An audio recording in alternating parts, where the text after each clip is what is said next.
Hello everyone, this is Dark Journalist. Tonight I have a special interview for you with Oxford scholar Dr. Joseph Farrell. Dr. Farrell's Giza Death Star book series, which investigates the true age of the Great Pyramid in Egypt and its function as an advanced technology infrastructure of a lost civilization, has been widely influential. Now he's released a new book, Giza Death Star Revisited, which reveals the rediscovery of this ancient technology by inventor Nikola Tesla. Truth is stranger than fiction. Please join us now.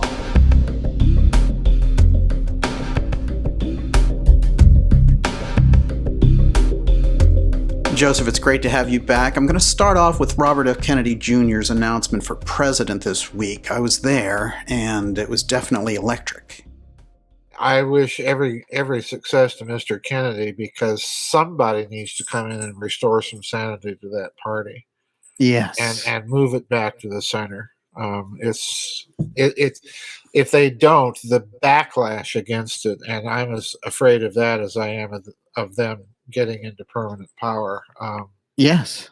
The backlash against it's going to be absolutely off the charts. It's going to be, it'll be like Ayatollah land. It's pretty interesting, though, that Kennedy is running. I think that this represents a kind of a fundamental change in the whole 2024 landscape. Well, I think so too. My biggest hope is that unlike Trump, has a network of people that he can put into power if he should run and win. Mm-hmm.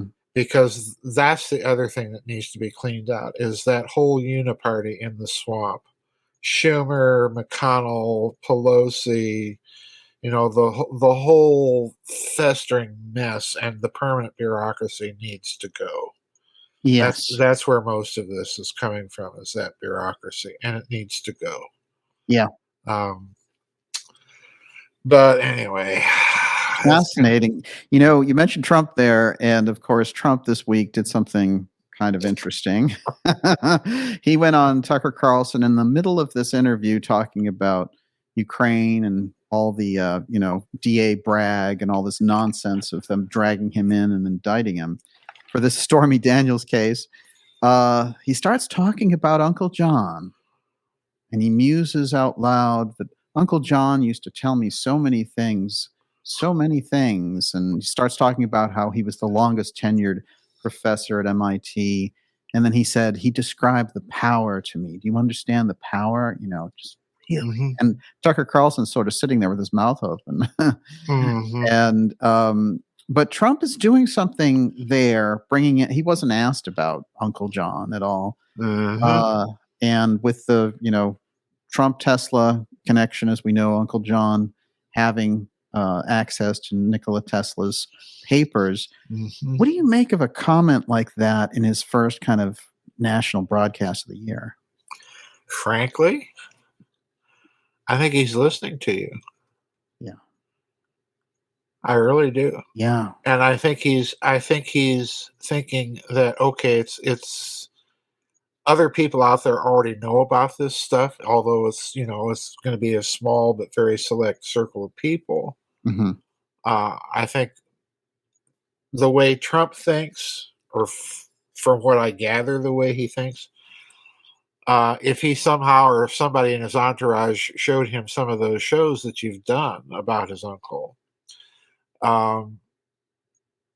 the way that Trump thinks, I'm thinking, okay, he's thinking it's all right to talk about this stuff now because other people already are. Right. So, I don't have to keep my mouth shut. Mm-hmm. So, that's honestly what I think. You probably gave him a little nudge. Mm-hmm. And he says, talking. Yes, okay. I kept thinking, there's something about Uncle John mm-hmm. and the classified hayride that we've had since the Mar-a-Lago raid.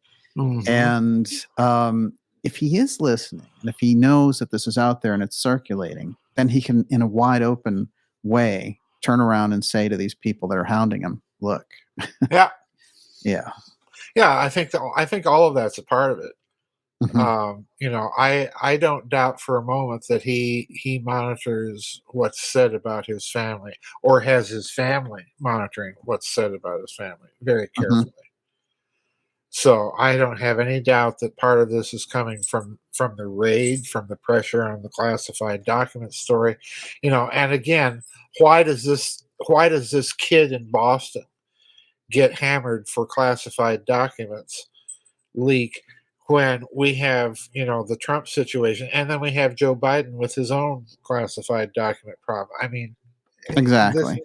this is Yeah. so off the charts in our face that we are living no longer in a republic, but a banana republic with two sets of rules. Right. Um, you know, it's just off the charts. Daniel, I so want to get out of this country. Wow. I cannot stand it. I'm not the kind of person that can live in galloping hypocrisy. I left the Episcopal Church for that reason decades ago. Oh, yes. I can't do it. Joseph, Um, can you hang in there until the 2024 election's over? that's the other thing. Are we even going to have an election, I or know. is it going to be another steal?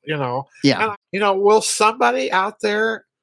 I'm listening to all these so-called conservative talk show hosts, and it dumbfounds me what they're saying.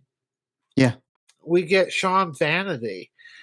And I don't know if you've been listening to that creep lately, but my God, he's out there talking about where Republicans need to take a page from the Democrats and start doing what they're doing in order for us to win elections again. In Wow. other words, what he's saying is Republicans need to learn how to cheat, or Yes. at least cheat better.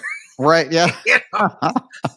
And he has like a live audience now. It's like, hey, it's the Jimmy Fallon show. It's off the charts wacko out here in talk radio land. What happened? Rush died. That's what happened. Right. The voice of reason is gone. It's just, oh my Joseph, I God. want to ask you this because you and we're Are gonna we live, by the way? Are we recording? we're recording. Okay. I'll try and watch my language better. I didn't think we were. Apologies, folks. I thought about live. I knew we were Anyway. gonna go over the rainbow today. Somewhere. I'm not Judy Garland. I won't even pretend to be. But I'm Right really there. Judy Garland, folks. Yeah, there we go. And I have the book. I've been getting into the book. It's fantastic. I want to launch into the whole thing. The Wizard of Oz? What are we talking about here? Well, in a sense, yes. It's the Giza Death Star. Oh, okay, okay. This wonderful book. Right. And thank you for sending it to me because I was able to glean so much out of it. I'm going to go through it and read it all again, but I gathered a series of questions for us to go over for it. Okay. Before we launch into it, I just wanted to run this one thing about the John Trump scenario again. Mm-hmm. Do you think it's possible? Because I've re-explored, I went through a lot of the footage of John Trump talking. And one of the things I caught, which I'd never caught before, was that he said, well, one of the unusual things I found among the papers were letters to the Tsar. And letters saying to the Tsar, I can help you to build this weapon to defend yourself. And presumably the idea was against Hitler, but the dates are all wrong. How weird. Yeah. So here, he also said he ran across these letters to the King of England, but here he was talking about this kind of death ray protection weapon. But Trump said it was specifically to the Tsars. So I'm not surprised. Okay. I'm not surprised at that for a very simple reason. Tesla, if you go back and look at his little op-ed pieces that he would occasionally write for the New York Times, or for that matter, there were people that would publish these little articles in the New York Times about Tesla's latest invention. It was after J.P. Morgan pulled the financial plug on his Wardenclyffe, wireless power project. And then Tesla was sued in New York court in 1915 by one of the other financial backers of the Wardenclyffe scheme. And that's where Tesla actually, you can go and read the New York trial transcripts. In fact, I have some of those trial transcripts in Babylon's Banksters where you can read the exchange going on, where Tesla is outlining for the court how that system would have worked. Okay. It's in those trial transcripts where Tesla says, I had to have this apparatus get a grip on the earth in order for it to shake or make the earth quiver. Yeah. That it's in that trial transcript where that famous quotation occurs. You reproduced that in the book. I reproduced that in this book as well, yes, but it first appeared in Babylon's Banksters. Got it. Because I've been trying to let out clues for people to follow, and no one's following. But anyway, after Morgan shuts him down, it's very interesting to see what Tesla starts to do. Because World War I, by that point, of course, is raging in Europe. And Tesla begins to write these articles or make statements, and then the press comes and interviews him about the use of this system as a weapon. That's when he first starts disclosing that possibility for its use. And he does, in fact, offer it to the U.S. Army. They turn him down, although I think they turn part of him down. That's another part of the story. So you might be taking us around 1910. Yeah. Yes. Yeah, absolutely. It would be in that time frame that Trump is talking about. Mm-hmm. He offers it to England and he offers it to Russia. In other words, he's offering it to everybody but the Central Powers. And I think, again, the reason why is that Tesla grew up as the son of a Serbian Orthodox priest, but in the Austro-Hungarian part of Serbia at the time. So in other words, he has no love lost for the Habsburg monarchy. But I think it's clear that because Morgan pulls the plug, that's when you start to see Tesla come clean and say this can be used as a very powerful weapon. And people need to remember that. And this ultimately, I think, is why Morgan does pull the plug. Mm-hmm. Because I think Morgan, the story I've never bought that Morgan pulls the plug because he couldn't meter the system, which I think is BS. If Morgan's concern is to make money, he stood to make buku amounts of money off the royalties of appliances using that system. Right. So, this has never been an explanation that made much sense. What I think happened is that somebody in Tesla's entourage of technicians and scientists, probably somebody like Charles Steinmetz or somebody like that was familiar enough with Tesla's research, having worked with him for so long, that went to Morgan and told him, hey, this system can be used, for a lot more than just beaming wireless power around the world. And Tesla's on record as, this system can split the earth. Well, we don't want that. Incredible things that he says about it. But this is fascinating because you think that J.P. Morgan took it off the market, as it were, and continued on with it underground. Well, at least he took it off the market. I think the other part of the problem and I've been maintaining this since Babylon's Banksters, because if you read that book very carefully, the thing I point out there is that at that time, you're dealing with a system that's relatively easy to engineer. Anybody with some competency at that period of time in electrical engineering, Steinmetz, people like that, could have engineered that system as a weapon. And the powers that be have no way to control the proliferation of it. This is a relatively simple system and a relatively inexpensive system to build. So, Mm. we can't have the Hottentots in Africa building this dang thing, or we're in trouble. Right. Right. That's the way they're going to be Yeah. thinking. Or for that matter, we can't have the Germans or the Austro-Hungarians or, God forbid, the Ottoman Turks, or whoever, Right. Yeah. building this dang thing.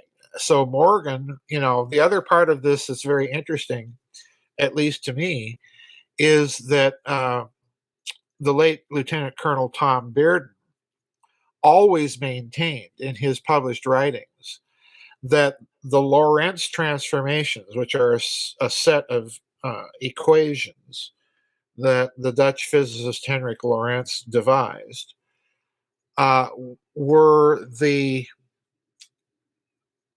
creation, so to speak, the accounting trick that J.P. Morgan forced Lorentz to come up with to divert attention away from Tesla's system. Now, the reason that that's significant is that Bearden didn't make any comment like that without having some basis for doing so, although I've never been able to find anywhere in the literature any corroboration of it. So, Ah, here's Bearden making this very strange statement. But the reason that's so significant is, of course, the Lorentz transforms form the core argument of Einstein's special relativity. right. That's just how important this set of equations are. So, who knows what's going on here? But Bearden's point, and I think your point, is that at some point Tesla was on to something with this system, Mhm. and it had to be covered up. Right. And this there's a part of this system that I hope people caught when they read the book. Because in the book, I point out that Tesla, when he's doing his Colorado Springs experiments, Tesla is trying to calculate the velocity of these electroacoustic pulses that he's creating with this apparatus. Mhm. And he calculates the velocity of this pulse to be pi divided by 2 times the velocity of light. In Mhm. other words, he's calculating the velocity of these pulses to exceed that of the velocity of light. Interesting. And incidentally, if you're paying attention, that ratio of pi divided by 2 is exactly the ratio of the height to the width of the Great Pyramid. Oh, wow. So, in other words, what I'm trying to get people to clue in here is that that structure is built as a precise incorporation of a length to mass conversion factor that Tesla himself discovers. Fascinating. Um, so along comes Einstein with special relativity and says, no, no, no.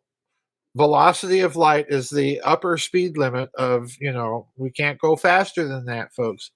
Well, yeah, this is the problem. We've been dealing with Einstein ever since, Right. and therefore, if you have that dogma, you tend to throw out anything that Tesla says, Yeah. who is incidentally, let it be pointed out, incidentally saying these things as the result of experiment and observation. Right. Let's remember this. Yeah. This is not just theoretical. This is not just Einstein doing his thought experiments and Right. Yeah. creating equations on it. No, this is not the same thing. This is actual science and experiment. So yeah, I think something about Tesla's system spooked the financial powers that be, and they did not want anybody investigating this system any further because they knew that it was potentially a very powerful, very dangerous system, and they didn't want a lot of yahoos getting their hands on it. Now that said, there is an aspect of the system that I think was used because let's remember what Tesla did in that system. What he does is he inverted the normal circuit parameters of broadcast circuitry. In other words, a radio has an antenna, it broadcasts a signal, and the return loop in the circuit is what? It's the ground, it's the earth itself. And Right. every electrical circuit has the ground as part of its circuit. Okay? Mhm. Every single one. So what Tesla does is he simply flips the whole circuit parameters so that the antenna of the system becomes the planet itself and the ground becomes the atmosphere. Oh, wow. So in his wireless system, what is actually beaming power to you is the earth. Why? Well, he says in the trial transcript, I had to get a grip on the earth in order to be able to make the earth quiver. In other words, he's actually modulating information into the signals he's putting into the earth. So, that's genuine radio if you're modulating a signal. Right. So, in other words, he's creating not only a broadcast power system, he's creating a communication system. Mhm. Now, interestingly enough, most people don't know this. You really, really have to dig to find this out. But when General Pershing takes the American Expeditionary Force over to France after this country enters the war, the Allies, the French and the British, to a lesser extent the Belgians, are mystified as to why Pershing seems to be getting communications from Washington so quickly. Huh.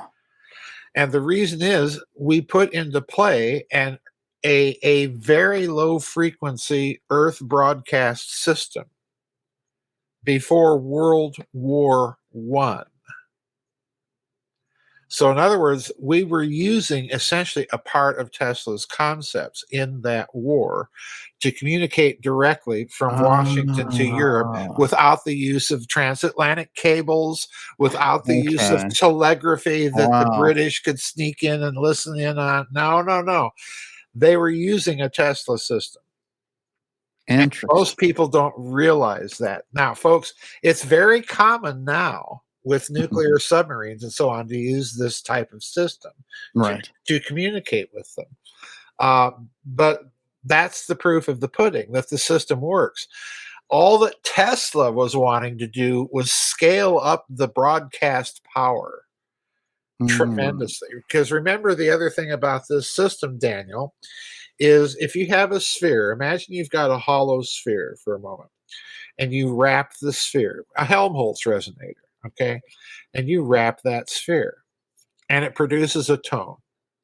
Mhm. Well, the tone itself is a sound wave, which is a wave of what? Compression and rarefaction Mhm. that spreads out over the surface of the sphere and then contracts to the antipode on the opposite side of where you hit it, Mhm. and then spreads out again and comes back. Okay. And it keeps doing that until the wave dissipates. All right. So in Tesla's system, what Tesla was planning to do, and the reason he said, oh, I can split the planet with this, is at the exact moment that that wave is reflected back, you pulse it again so that the whole process never damps. Ah. Eventually, you're loading enough energy into this standing wave that, yeah, the planet cracks apart. It's got too much energy. It can't damp. Kaboom. It blows up. Fascinating. Yeah, that's a weapon, folks. Like, Yeah. yeah, It's a like, planet destroyer and it's a on one planet level. Yeah. destroyer. Now, and the thing is, depending on how you configure the pulse, you can do that through interferometry so that your pulse can start at any point on the surface of the planet and it will reflect to the antipode and back Wow. constantly. So this is a system that demands that you have a grip of the earth, and then secondly, demands that you have enough mathematics to figure out how to configure that pulse so that it will start anywhere on the surface of the planet and end anywhere else on the surface of the planet. And the way you do that is beam mixing, interferometry. That's how you do it. It's Fascinating. a very easy, simple idea. This is why it's so dangerous. Forget about having to engineer hydrogen bombs, folks. Mhm. Yeah, right. You know, That's this is relatively easy. yeah, right. That's interesting. And do you think then Tesla, the flip side of it is, you know, okay, on one side you can use it as a weapon Mhm. and split the earth. The flip side of it is perpetual energy. Sure. Yeah. Absolutely. Yeah, Tesla himself, as he's if you look at the, information that I include in the book, Tesla himself actually says that when you master these vortices of nature, and it's very interesting that he's already thinking in these terms. In other words, Tesla kind of makes this leap past past Einstein right into quantum mechanics, you know, Yes. because he's just not interested in Albert Einstein. And by the way, for folks that are interested, they did know each other.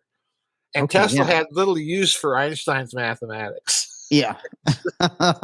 Go go away, do something useful, get a haircut. But He thought it was completely secondary. Like, yeah, he did. He yeah. did. Um, and quite frankly, let's look at what the two men are interested in. Einstein's interested in gravity. Mhm. Tesla's interested in electromagnetics. Right. So the focus of the two men are on entirely different forces and phenomena. Mhm. But Tesla actually says this: by means of being able to control these vortices, humanity will be able to have cosmic power. And he goes on to say, we can create or destroy entire worlds at will. And Un he makes unbelievable. no apology and no holds barred as to the extent of the power of the system he's talking about. It is truly cosmic in its scale, and he pulls no punches, and he's right. Mhm. It is.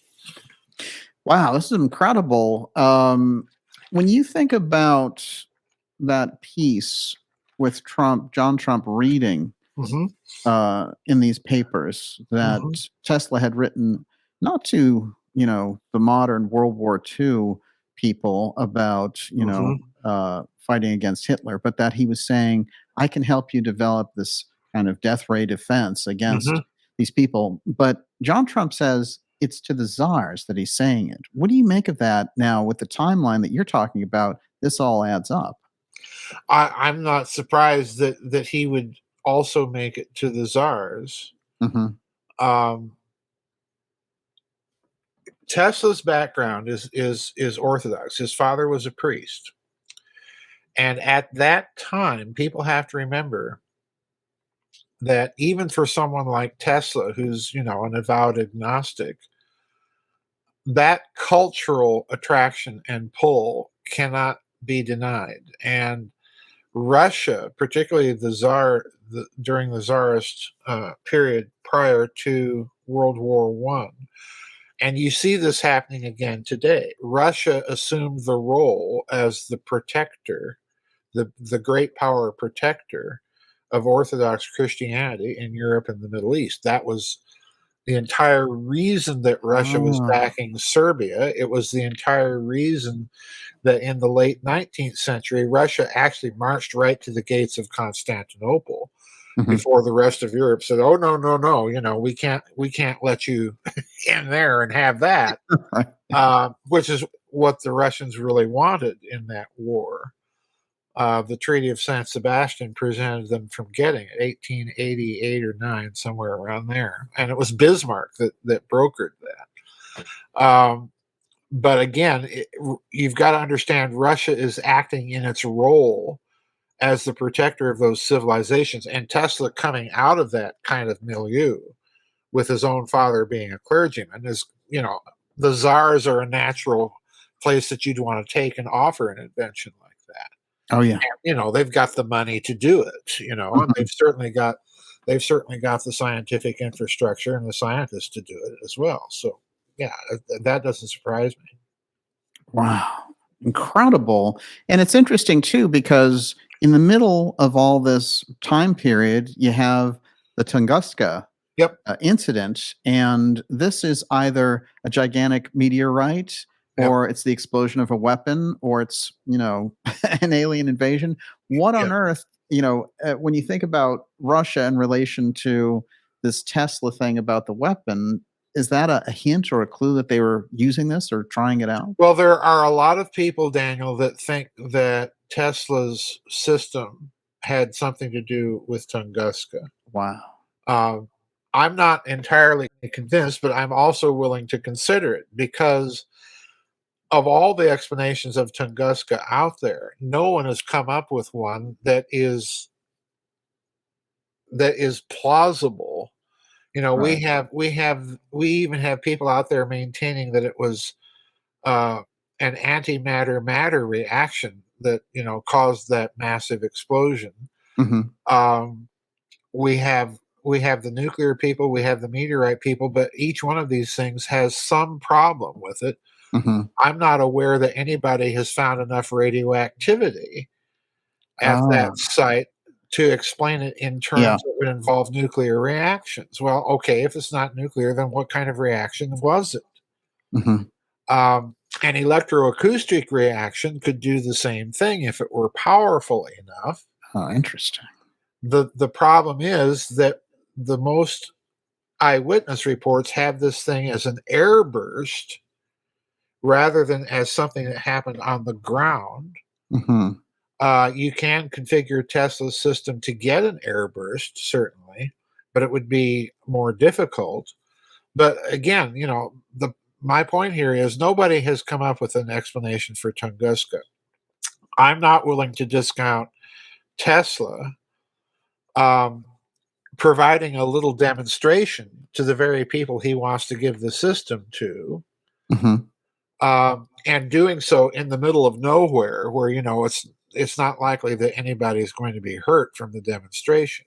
Right. Um, so who knows? That is fascinating. Well, if it was not the Tesla system, what do you think is the best candidate for this kind of unexplained, inexplicable explosion in history that just wiped out a whole slice of Siberia?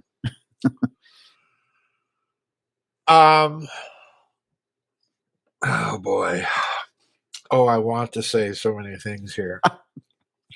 I'm having to bite my tongue, Daniel, because I'm waiting for that second book, Oh, kind of the sequel to the Giza Death Star Revisited, yes. to come out.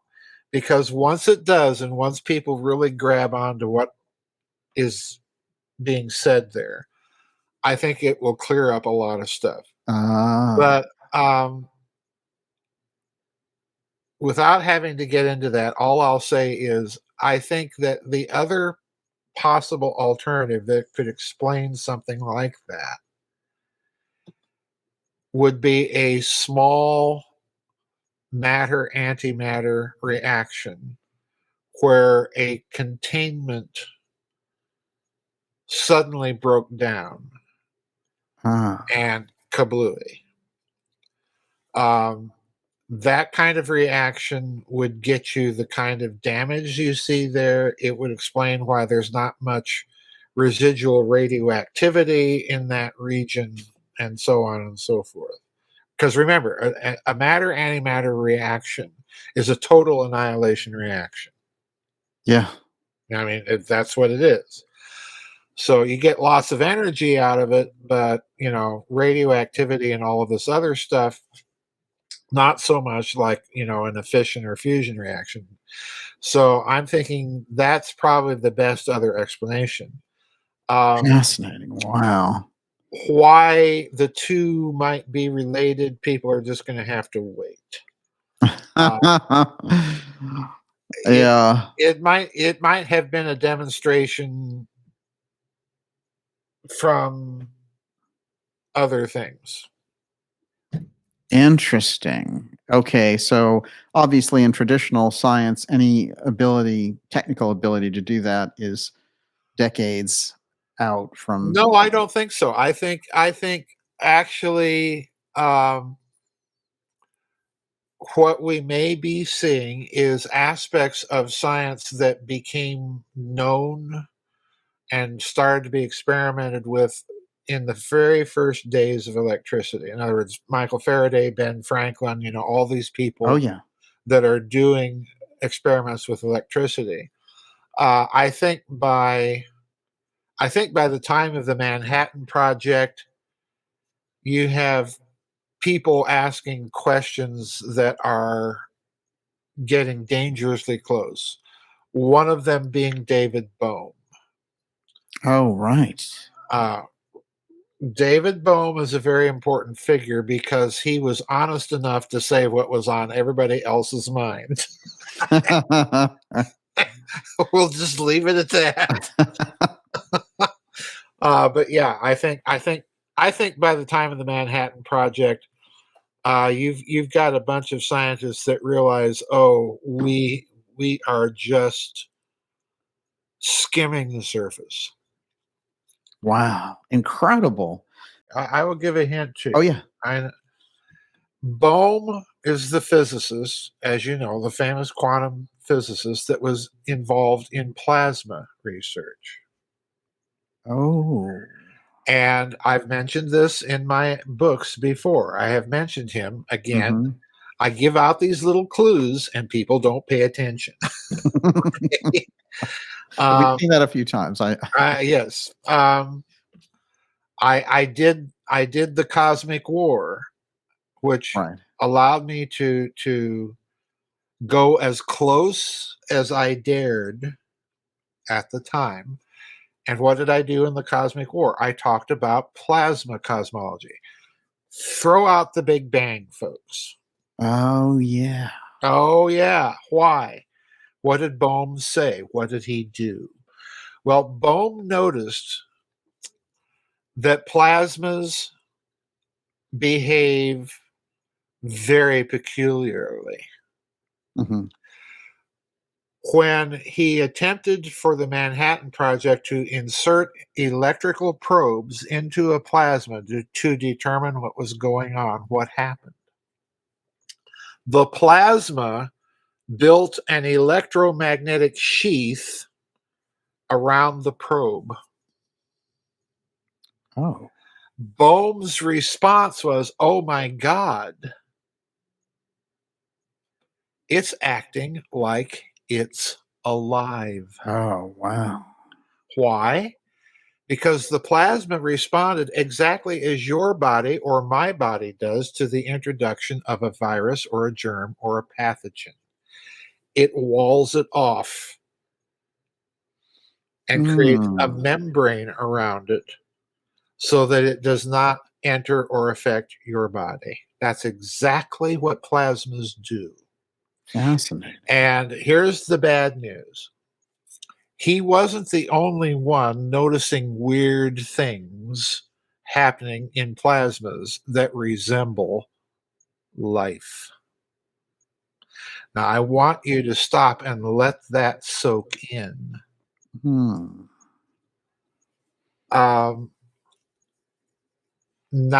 99% of all matter in the universe is not solid, liquid, or gas. It's plasma. So, in other words, the physics that Albert Einstein, Isaac Newton, Euclid, Galileo, Copernicus, and so on have been doing is the physics of 1% of the matter in the universe.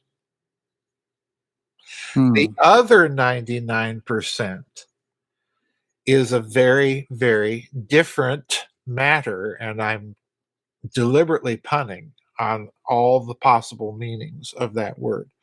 Now stop and remember something else. What's the ancient Egyptian religion tell you? It tells you that stars are alive. Oh, right. What are stars? They're big hot balls of plasma. Right. Yes. Aha. Now, here's a big problem for you. I mentioned this in the book that we're waiting to be published. There's a lot more in that book, but I'm going to mention something else since I'm letting out clues. In May of 1999, Daniel, the solar wind from our sun stopped. Oh, wow. Stopped, turned off. For how long? 2 days. What on earth? Uh-huh. Now, what on earth Oh, indeed if the sun is a big chained up hydrogen bomb? right. The fact that it stopped tells you something very significant about the sun. It's not a big chained up hydrogen bomb. That's just a little part of it. Mhm. So, what was going on during that 2 days? There's no solar wind, and the sun is just shining like it always did. What's going on? What's Hmm. happening? What's the source of energy? Go back to what I've been saying all along. When you detonate a nuclear bomb, energy is transduced from what? From the local configuration of space time, from the local system parameters. That's where the energy is coming from. What did Tesla say about his system? The energy that you are getting out of those electroacoustic impulses is dependent upon the geometry of the circuit, and get this, and the amount of segmentation in that circuit. Think Great Pyramid here, folks. Ah, Yeah. What is the Great Pyramid? Well, viewed in Tesla terms, it's a gigantic piezoelectric circuit with massive amounts of segmentation. The more interesting. segmentation, the more energy you get out of it. Mhm. Uh-huh. That's Yeah, amazing. wow. Yeah. Yeah. Yeah, yeah, yeah. Yeah, You yeah, yeah. this is interesting because, and this gets around actually to this book, which is the new book, but there's a new Mhm. book coming after this one. Right, This book ties up all the stuff that you were doing with the right, Giza Death Star book series, but you said there's stuff in here now, and that I can read the things that you're adding, right, which you couldn't let out right. in that period because they wouldn't have been They were accepted. too, yeah, there's an epigraph in this book, The Giza Death Star Revisited, that was in the original version of the Giza Death Star that I sent out to a different publisher other than Adventures Unlimited. And it's a little epigraph that I restored in this book. Wow. And the reason I restored it is that I had, as I write in the book, I had every intention of doing a webinar on my website about the implication of this little epigraph. But I Mhm, said, no, I'm going to write a second book about this thing because people need to understand what's going on right now mhm. in plasma physics. They really need to get a clue here because, Daniel, I guarantee you it ties everything together. Cosmic War, Giza Death Star, um, even a bit of patristics. Wow. In fact, quite a lot of patristics. Uh-huh. But CERN. that too, yeah, that too, in a very weird way. Um, and it's all based on plasma and Mhm. plasma physics because that's what we're dealing with here. That's what we are dealing with. Um, Interesting. the Great Pyramid is nothing but a big crystal Mhm. if you stop and look at it, and it's a crystal composed of gobs of other crystals. From microscopic little quartz crystals embedded in the granite and limestone of the structure to the stones of the structure to the structure itself. So it's a massively redundant feedback set of feedback loops that are all dimensional analogs of each other. So there's more feedback loops. This thing was engineered to the nth degree, and in my opinion, the way I want people to approach this book, Daniel, is it's a briefing document Mhm. because the weapon hypothesis is not my own. It's Zechariah Sitchin's, Right. and Sitchin spent a whole book writing about it from his understanding of ancient texts. He does not get into what he thinks made it work. That's where I pick up. Okay, how do we, on the basis of present scientific knowledge, how can we account for that hypothesis? Well, in my opinion, there's two ways to do it, and both of them involve this electroacoustic impulse technology. Tesla, Townsend Brown, and people like this that are Yes. experimenting with this stuff. Um, how do we account for uh, its missing components? This is a very complex argument, and part of it deals with what I think we're missing from the grand gallery inside the structure. Hmm. Um, at the time I wrote the Giza Death Star, hypothesized about something I was calling phi crystals, the Greek letter phi. Right. And by using that, I was trying to clue people in that I'm thinking in terms of the Fibonacci sequence and a vorticular structure. Oh, Okay. yeah. Um, and I thought at the time, Daniel, that this was just totally flaky. I was thinking, Farrell, you're absolutely nuts. So you better take out that epigraph when you resubmit the book to David Childress. And I did. I took the epigraph out, the Mhm. one that I restored in this book. And that's like 2003 when That's you're doing that. 2003 when Yeah. I'm talking about these phi crystals. Well, lo and behold, in this book, I point out that MIT, it's right in your neck of the woods, that scientists at MIT have come up with something that they call a photonic crystal Oh, that yes. actually traps something that they're calling tired light Huh. inside the crystal. Okay. And you'll have to read it in the book because I'm not saying this, they are. Mhm. But at the time, I was saying, okay, I was thinking if you could take light and induce an index of refraction within a crystal to trap that light, what would you have? Well, you'd have a mini singularity. Oh, right. All right. And that means in turn that you would have a crystal exerting an extraordinary amount of gravitational pull Mhm. as as a consequence of that. And the reason I was coming up with that is that when you read Sitchin's texts, it's very clear from the way he's interpreting the text that there is an extraordinary amount of gravitational pull being exercised by the pyramid on certain individuals described in the text. Interesting. Okay, so what would do that? Well, I'm thinking a very strange crystal could do that. Mhm. Well, lo and behold, MIT just a couple of years ago has invented what they're calling a photonic crystal, which their own scientists are describing as, well, imagine a gemstone that you're rotating fast enough that the light itself is being refracted entirely inside the crystal and cannot escape. Oh. You have, and this is their words, you would have a kind of singularity. Hmm. I'm thinking, okay, there we go. There's my phi crystals, and I was thinking, give them 300 or 400 years. No, it was only 20.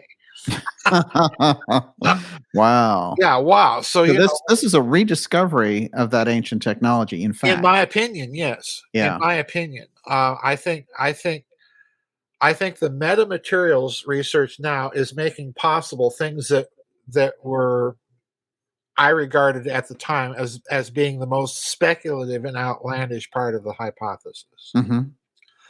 All right, so what's the restored epigraph? And I've been challenging people to spot it because I've let them know I restored the epigraph. What's the epigraph? It's on page 83. Oh. And it's in that chapter that's titled The Paleography of Paleophysics, Ancient Texts, Ancient Ores, and the Origin of the Weapon Hypothesis. And once again, it's Zechariah Sitchin. Now, when you hear this epigraph, you'll know immediately why I had to take it out of the original Giza Death Star. And I think you're going to clue in why I've restored it on the basis of my hints now. Okay. Quote, an Akkadian book of Job entitled Ludlu Bel Nimeki, I Praise the Lord of Darkness, refers to, quote, the irresistible demon that has exited from the acre, unquote, in a land, quote, across the horizon in the lower world, bracket, Africa, close bracket, end quote. Now, acre is the Akkadian word for a mountain Hmm. or a ziggurat Right. or a pyramid. Oh. So, in other words, Sitchin is referring to a text that says that there was a demon in a pyramid. Mm-hmm. And he's doing that.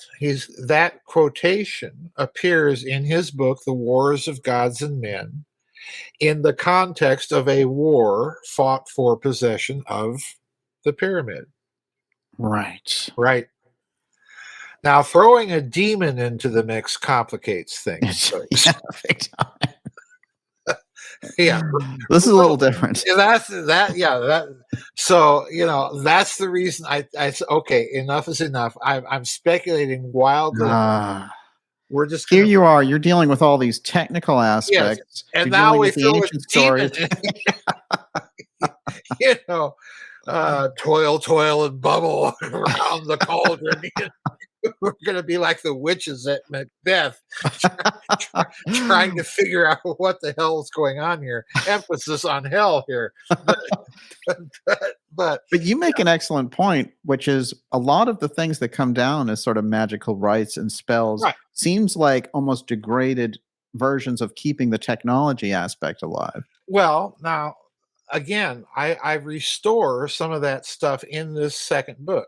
Okay. You notice in this book, in Giza Death Star Revisited, I took all of that stuff out of the Giza Death Star. Yeah. It's not repeated here. The reason it was in the original Giza Death Star is, yeah, I did want to clue people in that there is an occult aspect to this, but Yeah. I don't want to talk about it too much, so we're going to divert your attention by pointing out, look at what these seals do. They look like electrical circuitry diagrams. Well, they're back in that second book that we're waiting for. Why? Because if you look at what electricity is, what is it doing? It's a plasma. Oh, right. Oh, Yeah. oh, yeah, yeah. So you're dealing, I think, ultimately with something that does make sense, but you have to approach it very carefully. And you have to approach it, yeah, with the technical aspect. Once you get that down, then you throw the demon into the mix. Mm. And once you do, then things begin to make a lot of sense. Now, I am not saying here, folks, that this is metaphor. I do think that scientists like Bohm are onto something when they're pointing out, hey, this stuff is behaving wildly and weirdly too much like life. Um, So I in think, fact, it's almost like a conjuring of an actual conscious being. yes. What has Elon Musk been warning us about AI? Yeah. You see, my point here is, folks, we are no longer in the easy position of being able to deal with Victorian era materialism. We are dealing with the physics of the 99% of the universe, Yes. And we've barely made a scratch in our understanding of it. We do know that this stuff, remember what plasma is. It's a kind of matter that does not exist in atoms. So in other words, you're not even dealing with molecules of stuff. You can have uranium plasmas. It's just that the electrons and the nucleus of the uranium are not all together in an atom. You're dealing with something very different and very weird. And within these plasmas, you can have discrete regions which are, guess what? Walled off from each other by membranes. Oh, yeah, right. That's Uh, very much like a living system that's again. very much like a living system again. And then on top of this, you go and you look at the plasma filaments that they've taken pictures of now in the universe, and then you compare it to neurons in a brain. Oh. And the resemblance is more than I defy anybody to tell me that there's not a qualitative resemblance that's off the chart. Alternative beings, And that basically. means that the ancient view of the universe is, as I've been trying to point out for several years now, as an organism rather than mechanism, is now Hmm. beginning to have a basis in actual science. It's the mechanism view of things that's outdated and simplistic. That's the problem. That's the problem. And that's why we're kinda caught flat-footed with all this technology coming Right, in right, and dealing with it in this mechanistic fashion and right, igniting all these spirits, in right, fact. right, right. What happens when we set off the A bomb? What starts to show up in our skies? UFOs. UFOs. Oh, yeah. Remember the space shuttle tether experiment? Yes. Have you seen the videos of all that stuff that Yes. suddenly starts to show up, acting as if it's investigating what the hell is that and what are these monkeys doing? Right. Yeah. Yeah, I think Wow. we are living in a much more living universe, and when we set off the bomb, what we've done is we've just announced to to all of that stuff that we're here, and they come and investigate. And incidentally, what is the bomb? Well, it's a plasma. Mhm. Right. At its Right, essential core, that's exactly what it right. is. Now, stop and think, Daniel. I've just told you about the sun and the solar wind having shut down for 2 days, and yet it's still going. Mhm. So the chained up hydrogen bomb model is only a part of the picture here. It's Right. gating energy from the entire circuit. And what's the circuit? It's a plasma. Interesting. That explains why I've been getting at all along, that when you set off these bombs, you're gating energy into the reaction from the geometry, from the circuit parameters of local space. Yes. Absolutely, you are. Yeah. Absolutely, you are. And if Mm. anybody's out there, that's going to grab their attention. Right.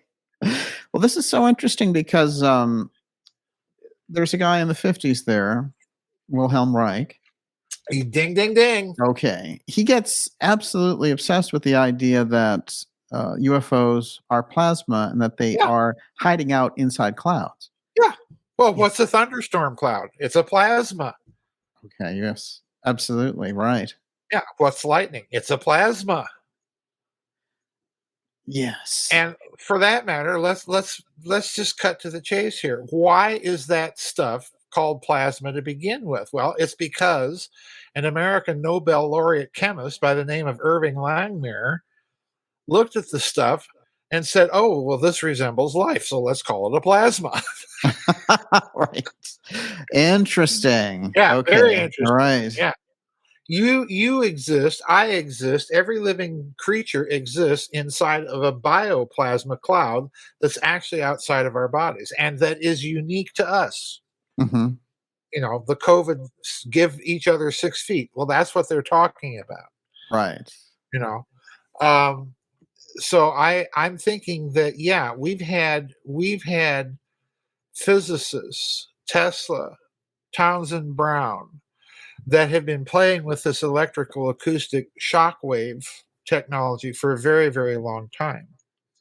Mhm. And and they've noticed that its behavior is wildly different than your standard liquid gas or solid matter, because you're dealing with something that is not going to I just love Hannes Alfvén here. Alfvén is kind of the father of plasma physics and a Nobel laureate for that matter. And Alfvén, said that the confident predictions of thermonuclear fusion as a source of energy didn't come about because the plasmas, and these are his words, the plasmas stubbornly refused to believe in them. And I have to wonder, why does this physicist choose the diction of active agency Yes. on Yeah. the part of what he's talking Right. about? He's making it sound like it made a conscious choice. Yeah, precisely, precisely. And you You have to mentioned wonder. T.T. Brown there. Yeah. There's a couple of odd things about T.T. Brown. I talked to members of his family and people who'd worked closely with him. And there's a lot of things that are still hanging out Oh there yeah. about T.T. Brown that, those experiments went deep, deep underground. Oh, they did. In Yes, they fact, did. during one of his time experiments, Huh? after he does it, he goes to his family and he says, "We're taking off. We're going to Eleuthera Island." And they hang out there with a lot of bodyguards Mm-hmm. for a few months. Mm-hmm. Um, and Rand Corporation is involved in all the rest. One of Uh-huh. the things that grabbed me there was this invention that disappeared quickly, which the family members talked to me about, called the acoustic fan. Yes. And the acoustic fan, one of the properties that it had when the person working on him with it actually experienced the effects of this, which is it showed him the entire length of his life and the different things he was going to do. It showed him a complete timeline of his life. It futured him out, as it were. And that during this process, when they were doing this, and the guy was pretty young when T.T. Brown was working with them, he said to him, "Do you believe in time travel?" Brown said that to his assistant. And he said, "Well, I think, I think it could be true." And he said, "Well, what would you do if you had this ability, to time travel?" He said, "I'd go back in time." And the guy's sister had died very young. He said, "I'd go back in time and save her." And Brown said, "Well, that might not be allowed, but you're thinking, the right way about the idea that you could travel backwards and forwards in time."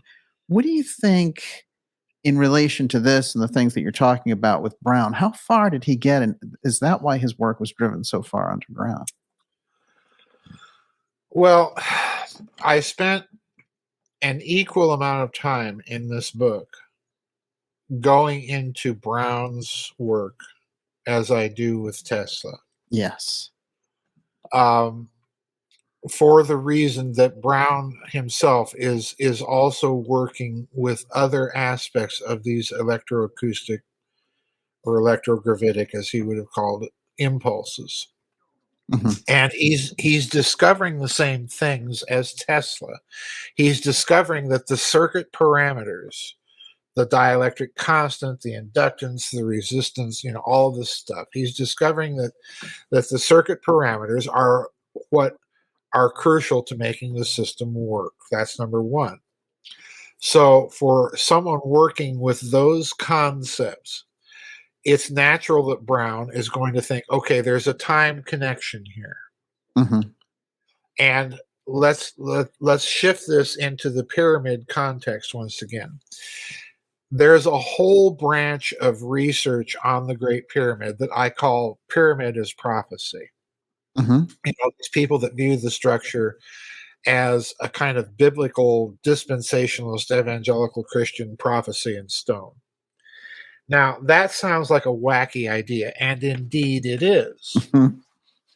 But there is an interesting aspect to that idea in that you cannot view the Great Pyramid and its measures, and you cannot view any, and this is very important, you'll see the connection in a moment. You cannot view any measure of mass as anything more than a three-dimensional length to mass conversion function. So in other words, if I have a measure that's as long as my back scratcher here, and I call this a ferrule, Mm-hmm. and I put this ferrule into a square cube along the three axes of space, length, width, and height, and I construct a container out of that length measure based on the cubing or the dimensional rotation into three dimensions, and then stuff it with a regular material of a known weight, and then measure that weight or mass in that container. I now have a unit of measure based on this conversion factor and a known substance like water. Mm-hmm. Okay. That's what we do. That's our system of mass measurements. It's nothing but a known length converted to a three-dimensional container, and then you put it with a regular material substance of a known specific weight, Mm-hmm. and you measure the weight. All right. Anytime you have a mass measurement, you are also dealing with time, Right. because that whole thing is in a dynamic system that's constantly slowly changing. So you're also measuring time anytime you have these types of measuring systems. Now, in the pyramid case, I suspect, and I get into this in the book, this is a very complex argument that I'm trying to make here. Mm-hmm. But I suspect that as a result of this, time itself is a harmonic phenomenon. Ah. As we know, how do you measure frequency? Well, so many beats or cycles per what? Per unit of time. Mm-hmm. So in other words, time, if you really get down to it, A 440 at the note A at 440 hertz per second, cycles per second, that's a time measurement.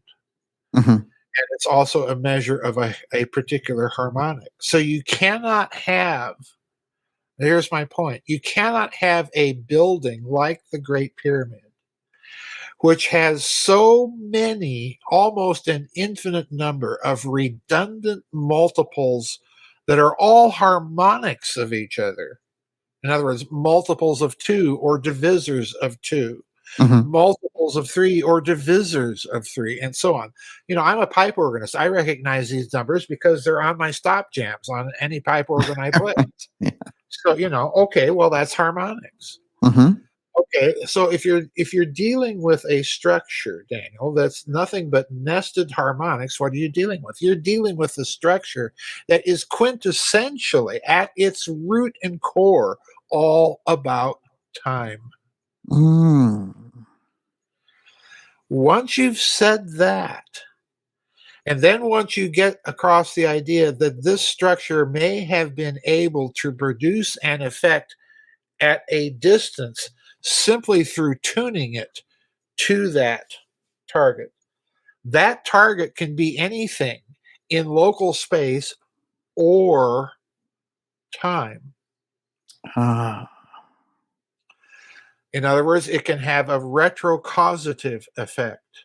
Mm. It can have a precausative effect, or the effect that you've tuned in doesn't appear until later than the person turning the dials. Follow me? So Yeah. in other words, the whole thing is harmonics, and time itself is a harmonic. What does that mean?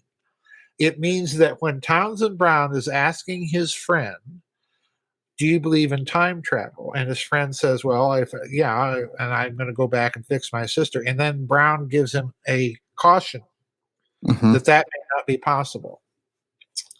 What I suspect, Daniel, is because time is a harmonic, and this is going to require people to really think. And I mention this in the book, so I'm not giving away anything that's not in the book. Right. The classic argument against time travel has been the so-called grandfather paradox, that you and I cannot travel back and accidentally shoot our grandfather, because if we Exactly. did so, then we disappear, or and it causes all sorts of conundrums that we can't figure out, Right. and on it goes. All right. Now, what I suspect is something very different. You and I, if we examine our uniqueness, mathematically, it's impossible that you or I should be here Ah, because we are all products of a long chain of ancestors and genetics and, the genetics that lead to us, mhm, Daniel List or Joseph P. Farrell. mhm. So the odds of us ever being here are microscopic, and that means each one of us individuals is absolutely a miracle in and of ourselves. Incredible. Yeah. Now, it also means that we have a problem of trying to explain what happens with the doppelganger or the twin. Mhm. The doppelganger is a phenomenon that we've all encountered at some point in our lives of someone that looks like someone we know but is no relation to them whatsoever. Yes. And the resemblance is so profound that it's not only physical, but in many cases can be a resemblance of personality. Mhm. Now, the interesting thing about harmonics is that a harmonic does not have to be absolutely in tune to be a resonator of a fundamental. Mhm. So, my organ pipe, my 4 foot long organ pipe, can be a resonator of an 8 foot long organ pipe. But what if it's only 3.98 feet long rather than exactly 4 feet? Well, it'll be slightly out of tune. Oh. You may or may not be able to hear that it's out of tune, but it will still be a close enough approximation to that 8 foot fundamental at a close enough approximation to 4 feet to be an efficient resonator of that 8 foot fundamental. Mhm. And I suspect that time works this way, that you need not have an exact copy of you to make a certain event a resonator or a harmonic of another event. I see. And now, what this means is something very interesting. The further back in time that we go to us, the more the possibility of paradox disappears because any number of factors could lead to us genetically or a close approximation thereof. Follow me to a Yes. doppelganger. So Right. the further back we go, the more possible it is, which seems at odds unless you start understanding things in this kind of weird harmonic way. Mm. It seems paradoxical. We want to think of time travel as something more immediate to us, but I Mhm. think it's exactly the opposite. Now, what this also means is that a very long-lived individual, such as we encounter in the Sumerian kings list or the Egyptian kings list, these individuals that live thousands or if not Yeah. tens of thousands of years long, that it's going to be much more difficult to encounter them because precisely they have such long individual memory. So the longer the memory, the more difficult it becomes. In fact, the longer the memory, the more likely it is that you're dealing with an individual rather than, you know, my harmonic approach here is also kind of a a diatribe against reincarnation Mhm. because I think reincarnation is more about the echoes of these harmonics than it is about an individual being repeated. Mhm. It's the repetition here. You have to have an exact copy. And Right. as we know, even twins are not exact copies. You know, they Right. they can be genetically identical, but personality-wise, no. Oftentimes, you're dealing with very different personalities. So there's a lot of factors in this. But the basic idea of time as a harmonic phenomenon, I think, kind of ties all these things together in a way that begins to make sense. That we avoid the time paradox. Mm-hmm. That we can understand that if we go back and kill our grandfather, that doesn't mean we're killing ourselves.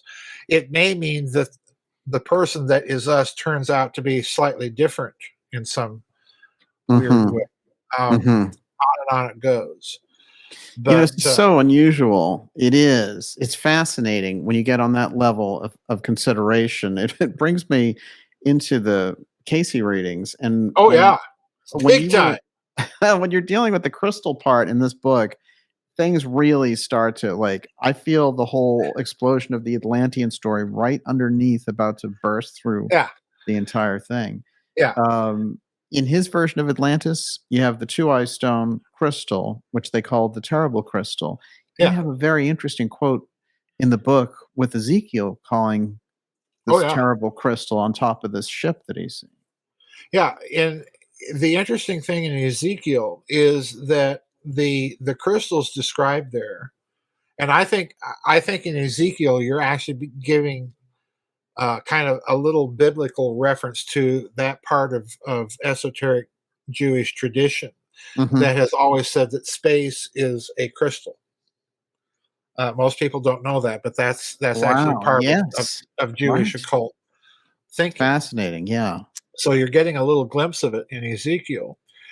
But the interesting thing in Ezekiel is that you not only have this reference to the terrible crystal, but it's occurring in an overall context that's talking about Lucifer and Lucifer's ephod or breastplate. I'm wearing my "It's a Weapon" T-shirt, by the way, but it's occurring in a context where this crystal is being talked about in reference to Lucifer. And again, what's Ezekiel describe about Lucifer? Thy tabrets and pipes were made perfect in thee. Mm. What's a tabret? Well, it's just an old English term for a membrane. Oh, right. Right. Yeah. What a pipe? Well, a pipe is a tube. You know, It's a so weird, that's a weird description, if it's anything. a weird description. You're either describing an organism Hmm. or a machine, and here it comes, or a plasma. Right. Yeah. Yeah. Now it gets even weirder, and I point this out in the second book. But Lucifer has an ephod in the book of Ezekiel. He has a breastplate. Mhm. But if you read about Lucifer's breastplate, it's missing an entire row of what's on the Hebrew high priest's breastplate. The Urim and Thummim. Well, the Urim and Thummim are not the ephod. They're not the breastplate. They're Mhm. above the breastplate. Okay. The high priest's breastplate consists of 12 gemstones arranged in 4 rows of 3 gemstones each, representing the 12 tribes of Israel. Got it. And the way Ezekiel refers, or pardon me, the Old Testament refers to these gemstones is that they are engraved with the names of the patriarchs of the 12 tribes. In other words, the sons of Jacob. Right. And the engraving is described in such a way to make it very clear that you're dealing with a kind of signet ring. In other words, it has to deal with governance. Mhm. In the Western Church, a clergyman, particularly a bishop, will wear a signet ring. The Pope wears a signet ring. That's a symbol of his authority. And oftentimes the ring has a little seal that they Mhm. use to seal wax documents. So in other words, you're dealing with a clear symbolism of governance. So Lucifer's ephod lacks 3 of those. Huh. And it's very interesting when you read what they are. It's very, Okay. very interesting. But in other words, the whole idea being communicated is that Lucifer's ephod is part of his governance. Ah, Ah, right. So in other words, all of this is connected. Mhm. The idea of crystal, the idea of governance, the idea of a power Mhm. specific to that crystal, um, the idea of plasma. This is all very, very highly interconnected.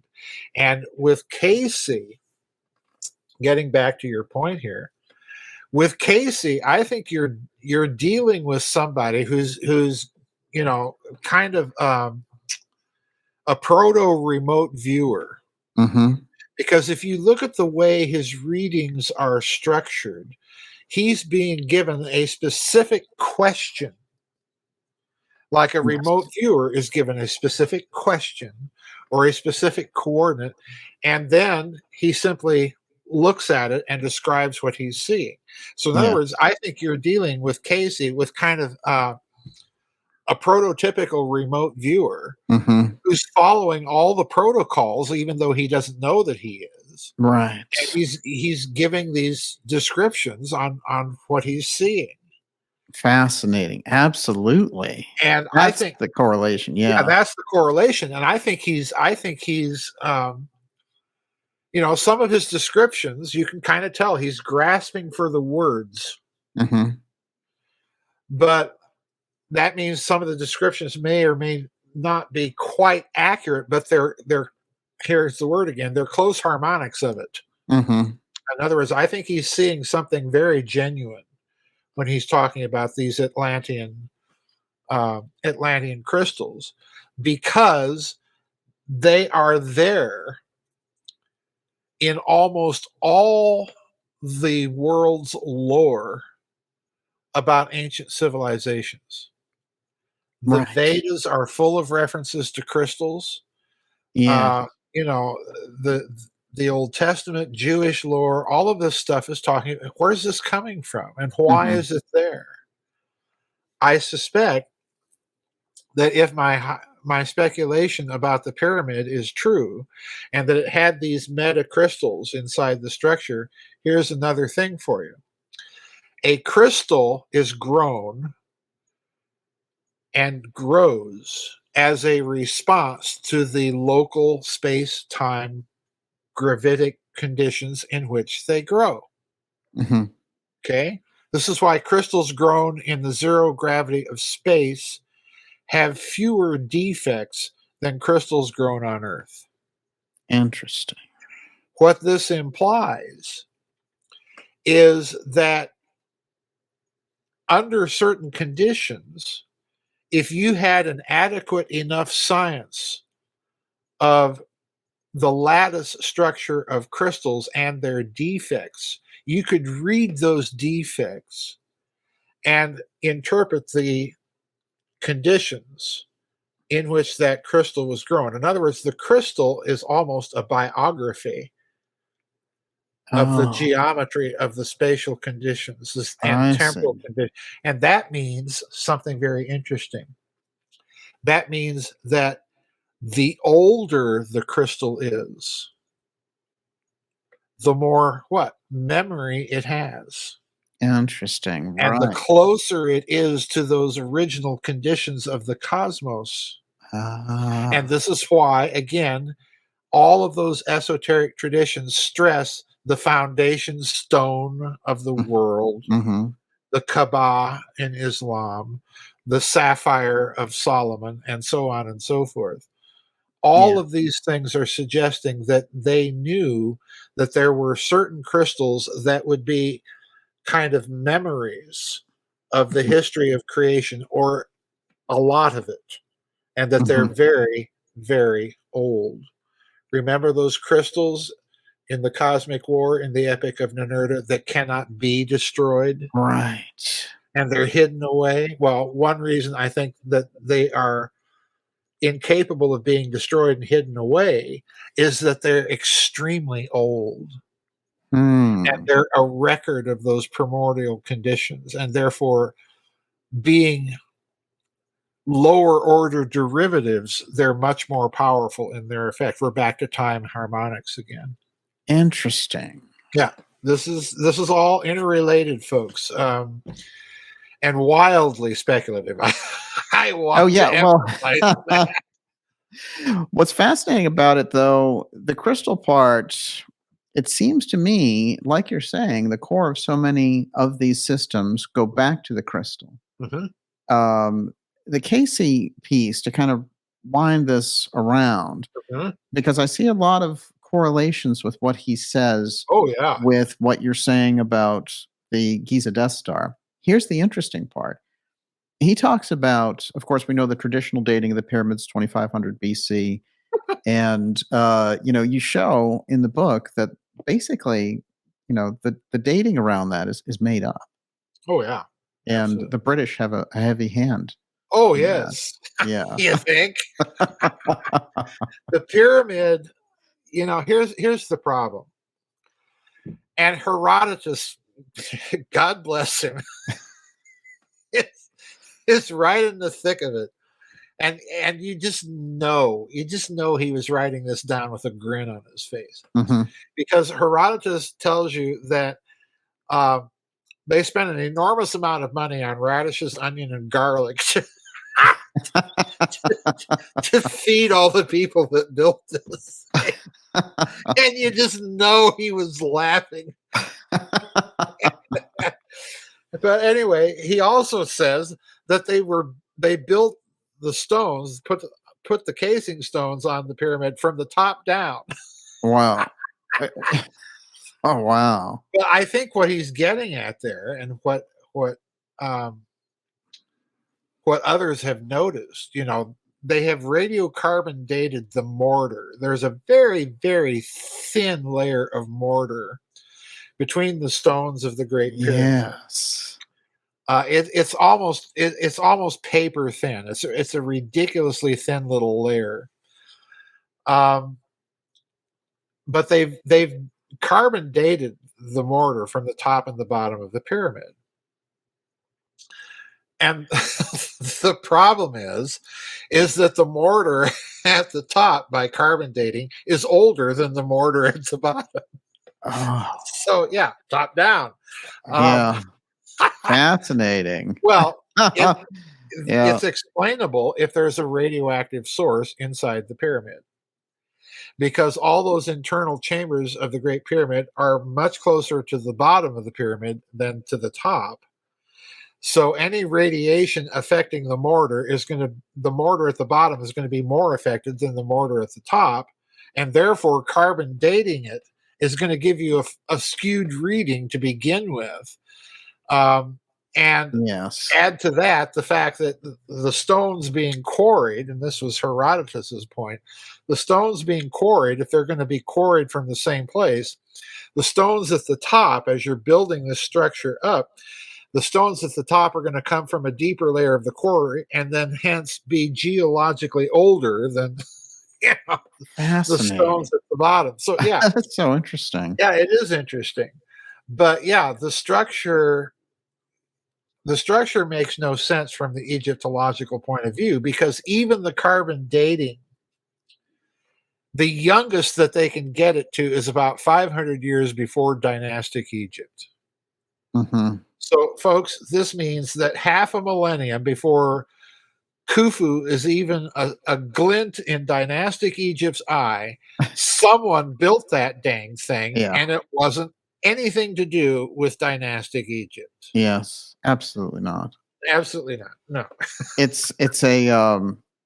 It's interesting because in the Casey story, the weird thing that he says, he's placing the construction at 10,500 BC. Yes. And so we got 8,000 years of difference there. But he says, well, the reason they chose the site was they were doing archaeology. Right. So That's this is a correct. very, very ancient site. Well, Casey's reading here is interesting because Casey is actually kind of repeating what the Egyptian Edfu temple texts tell you about Mhm. the Giza compound. Because again, they will tell you that the current site of Giza is the second layer of construction at that site. The original layer was destroyed, by the way, in a war, Oh, and then they came along and rebuilt over there. Uh-huh. So Casey, again, is not saying anything that the Egyptian texts themselves don't say. Mhm. And I highly doubt, in fact, I'm 99.99% certain that Edgar Casey had absolutely no knowledge whatsoever of the Edfu Temple texts, Absolutely. nor had ever read them. No, no. So he's seeing the same thing. Mm. And here's the interesting thing: since Casey is saying, well, the pyramid was built circa 10,500 BC, in other words, just prior to the flood, Mhm. by many people's dates. I'm not entirely convinced of it, Mhm. but nonetheless, he's saying that the pyramid was built before the flood. Mhm.